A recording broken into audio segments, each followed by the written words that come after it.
Like you had thought. That's why I thought you knew already. I could tell something was wrong. From before? I could tell something was wrong like immediately as soon as I opened the door. Yeah. Yeah, I could just tell. His eyes also, you know, they like like the pupils were kind of big, which is common, you know, sometimes when you're going through psychosis. And then that's like another thing that I saw, which was okay. But yeah, then I asked him like, oh, I think he immediately handed me the book. He said it was really good or something, tried to recommend it to me. And then I forgot exactly what he started saying. It was probably already weird, just also what he was saying from the beginning. But yeah, you were like, I don't know what's going on. I ended up asking him, you know, oh, why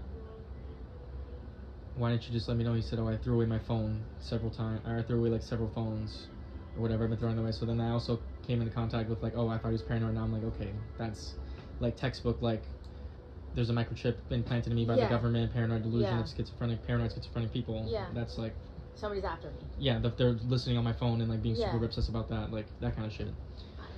And I brought him inside. I don't really remember anything that we talked about inside, but I remember you mentioned it was definitely a dangerous situation. It's like at some point quickly did I realize like, oh, he's like going through something, like I don't, like he's really not there at all. Like there were some things he was saying, I was like, oh, and it completely lined up. I just finished reading Freud too, which is why I said like completely lined up like his dream, because then he ended up saying this thing where he's like, they're trying to, like, it was like this big plan that was happening, like that he was trying to tell me about, like how there's trying to put LSD in the water supply, and he named this guru, like this person, like I forget the name, don't remember it now, I'm probably not gonna remember, but it was like a real person. So there's like one thing, he's like a real meditation guru guy somewhere in California, you know, or something like that. Oh, the yogi.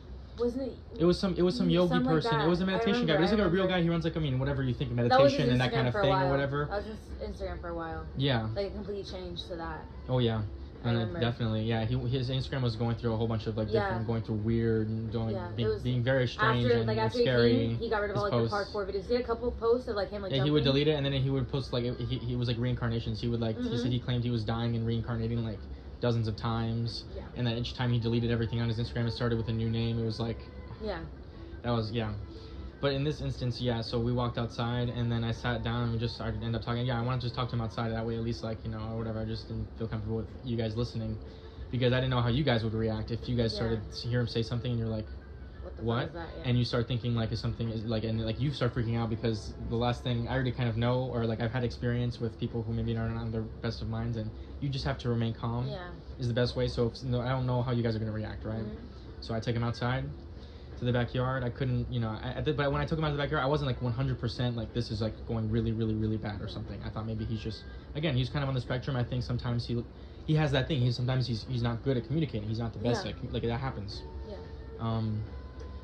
But then we were outside and he told me, okay, so there's this yogi guy who's a real person who does this other thing, but doesn't seem to be. I mean, whatever he said was kind of had nothing to do with anything. And by him trying to poison the water supply, and then he said that him, and his uncle. Who I had met before, and we were friends for like a summer when I was going over to his place to play poker and stuff.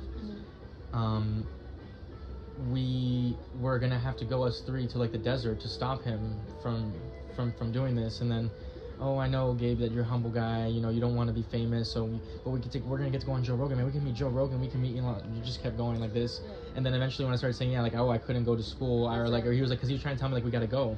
And then, like, it wasn't like, oh, it was like a cool idea he was having. Like, he was actually coming here to say, like, no, we have to go right now. Yeah. He was telling me we have to leave right now. Yeah. So I took him outside. I was like, let's you know, well, I didn't say I'm gonna go, but I said, let's just go outside, you know, and because then I started realizing, okay, this is not normal. It's not normal. The book he handed me immediately looks like, once you look at it, like it looks. Fucking, I want to see the book. I can find it later probably because I know it's here in it's somewhere in the house. I walk him outside and then I keep saying the thing. He says well, no, don't worry about it, man. When you're in the CIA, you don't have to worry about anything like that. You know, that doesn't matter, man. We're in the CIA. Like he kept telling me that we are in the CIA. He's in the CIA. We are in the CIA. We're gonna go do this. This is an assignment for blah blah blah blah blah. Right? Just all over the place. Yeah, all over the place. And but then I said, no, I just can't go, and I kept her just repeating that calmly, politely, you know, not trying to agitate. I mean, who knows what could have, you know, if it could have escalated, but I just very calmly said, no, I can't. I have to do my school. It's like, oh no, I'm sorry, blah blah blah blah blah. And then he said, eventually, he eventually was able to. I convinced him to get in his car, and he didn't do anything to me. But he did say, "It's okay, man. We're in the CIA, but if you tell anybody that I'm in the CIA, I might have to, you know." Yeah. And he did a sign. Sign around his neck. Yeah, of cutting across his neck.